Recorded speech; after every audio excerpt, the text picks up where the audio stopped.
नमस्कार दोस्तों, क्या आप जानते हैं माता सीता के जन्म की कहानी? रामायण में माता सीता और प्रभु श्री राम को विशेष रूप से पूजा जाता है। श्री राम जी के जन्म के बारे में सभी जानते हैं, लेकिन माता सीता का जन्म रहस्य है। आइए जानें उनके जन्म से जुड़ी कुछ बातें। रामायण को हिंदू धर्म का सबसे पवित्र ग्रंथ माना जाता है। इसके सभी पात्रों का अलग महत्व है। प्रभु श्री राम को हम भगवान के रूप में पूजते हैं और माता सीता को भी उनके साथ हमेशा पूजा जाता है। माता सीता प्रभु श्री राम की अर्धांगिनी थीं और महाराज जनक की पुत्री थीं। उन्हें लक्ष्मी जी का अवतार भी माना जाता है और ऐसा कहा जाता है कि जब विष्णु जी के अवतार के रूप में भगवान श्री राम ने धरती पर अवतार लिया, तब माता सीता ने लक्ष्मी के अवतार के रूप में जन्म लिया।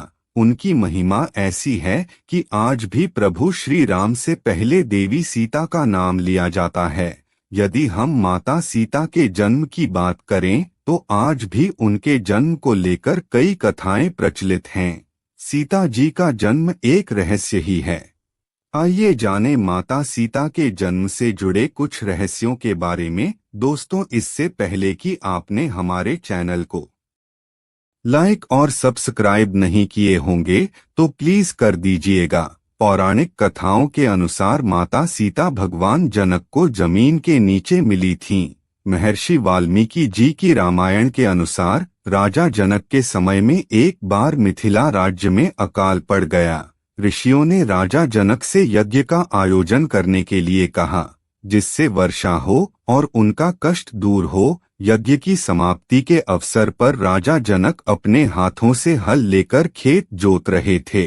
तभी उनके हल का नुकीला भाग, जिसे सीत कहते हैं, किसी कठोर चीज से टकराया और हल वहीं अटक गया। जब उस स्थान की खुदाई हुई तब एक कलश मिला जिसमें एक सुंदर कन्या थी। राजा जनक ने उस कन्या को कलश से बाहर निकाला और उसे अपनी पुत्री के रूप में स्वीकार किया। जनक की पत्नी उस समय निसंतान थीं, इसलिए बेटी को पाकर वो अत्यंत प्रसन्न हुई। चूंकि हल के उस हिस्से से टकराकर माता सीता मिली थीं, जिसे सीत कहा जाता है, इसलिए ही उनका नाम सीता रखा गया। वहीं जनक पुत्री के रूप में उन्हें जानकी कहा गया। यदि माता सीता के जन्म की बात करें तो एक और प्रचलित कथा है जिस पर शायद ही यकीन हो। दरअसल रामायण के अनुसार रावण ने कहा था कि यदि उसके हृदय में अपनी पुत्री से विवाह की इच्छा उत्पन्न हो तो उसकी पुत्री ही उसकी मृत्यु का कारण बने। इसी बात को सही साबित करने के लिए एक बार गृत्समद नाम के ऋषि ने देवी लक्ष्मी को पुत्री रूप में पाने के लिए हर दिन मंत्रोच्चार के साथ कुश के अग्रभाग से एक कलश में दूध की बूंदें डालते थे। एक दिन जब ऋषि आश्रम में मौजूद नहीं थे, तब रावण वहां आया और वहां मौजूद ऋषियों को मारकर उनका रक्त कलश में भर लिया। इस कलश को रावण ने अपने महल में छिपा दिया। उस समय रावण की पत्नी मंदोदरी उस कलश को लेकर बहुत उत्सुक थी। एक दिन जब रावण महल में नहीं था, तब मंदोदरी ने उस कलश को खोलकर देखा। मंदोदरी ने कलश को उठाकर उसमें रखा हुआ रक्त पी गई, जिससे वह गर्भवती हो गई।